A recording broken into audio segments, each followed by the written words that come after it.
Les premiers exemplaires équipés de 1,6 THP rencontraient souvent des problèmes avec le tendeur de chaîne et la chaîne de distribution. Dans le même temps, lors du démarrage d'un moteur froid, un bruit de grincement caractéristique est apparu.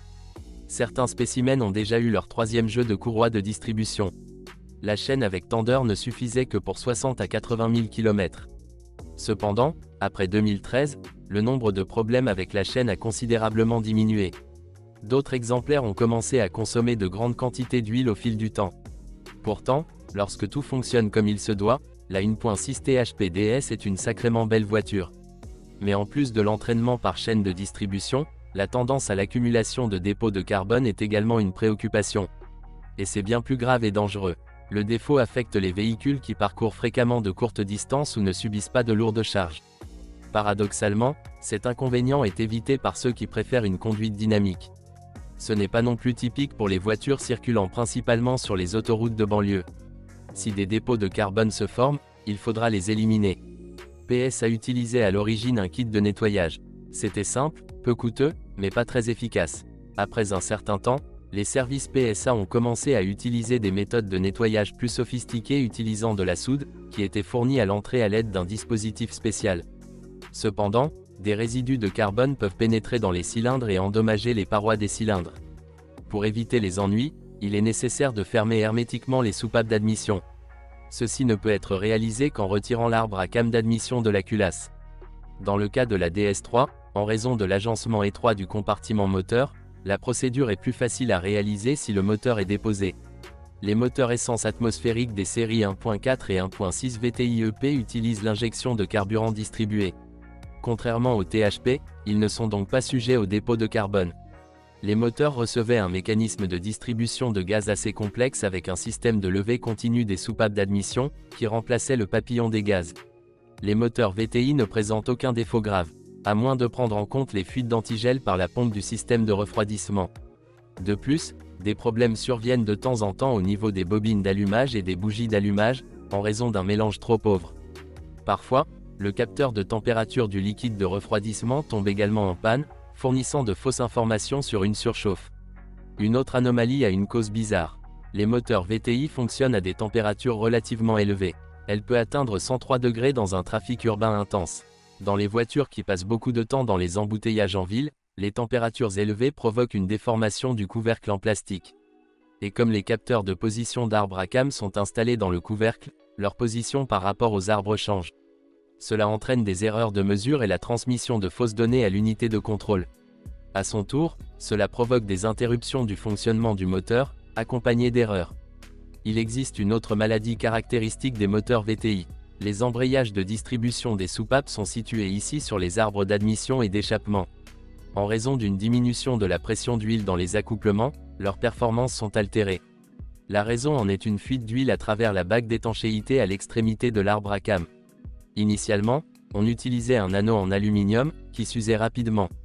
Ensuite, ils ont commencé à utiliser des joints en plastique fluoré, comme dans les moteurs TNR, où de tels problèmes ne se produisent pas. Les bons services savent comment résoudre un problème. Si vous laissez le choix au hasard, vous devrez par la suite changer la tête du bloc. La bonne nouvelle est que DS3 n'a quasiment pas été concerné par ce dysfonctionnement. Cela n'a concerné que les voitures au cours des premiers mois de production. Et enfin, les moteurs VTI EP3, 1.4, et EP6, 1.6, sont sujets à la consommation d'huile.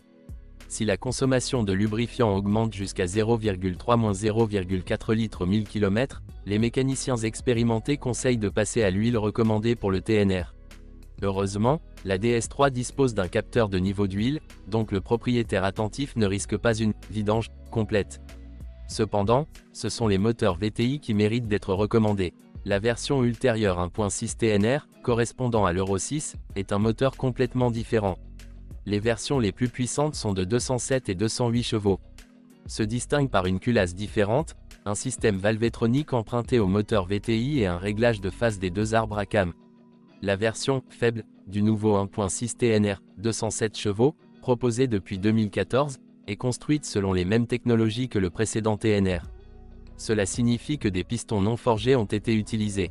Ainsi, un certain nombre de ces moteurs ont été « achevés » par les amateurs de conduite rapide après seulement quelques dizaines de milliers de kilomètres. Lors de l'achat d'une DS3 Racing d'origine, vous devez vérifier si des pistons modifiés ont été installés.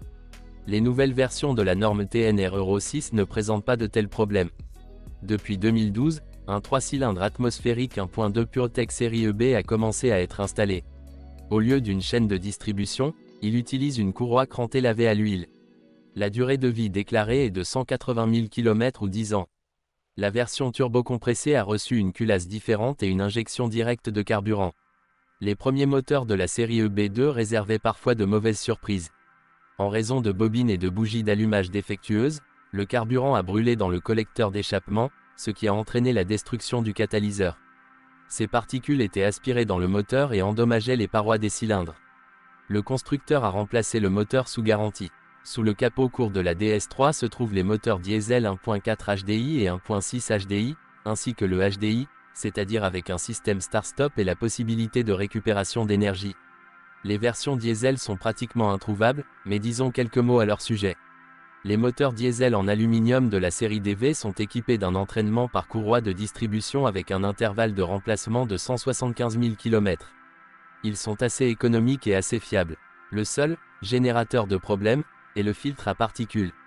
Ou plus précisément, un capteur de pression différentielle qui fournit de fausses informations sur le trop-plein du filtre. Il est également surprenant que PSA ait conservé la forme malheureuse du carter d'huile, qui ne permet pas à l'huile de s'écouler complètement. De plus, il y a eu des cas de saleté pénétrant dans le pignon de distribution inférieur, ce qui a entraîné des bruits parasites. Outre l'intérieur, l'extérieur de la voiture mérite également le respect. Cependant, malgré l'objectif du premium, quelques erreurs ont été commises. Par exemple, de l'eau s'accumule parfois dans les feux arrière. Les Français ont économisé sur des phares bon marché. Il y a des dysfonctionnements dans le système de direction. Le malaise est typique des voitures de la période de production initiale. Le moteur électrique et la direction assistée font partie de la crémaillère de direction.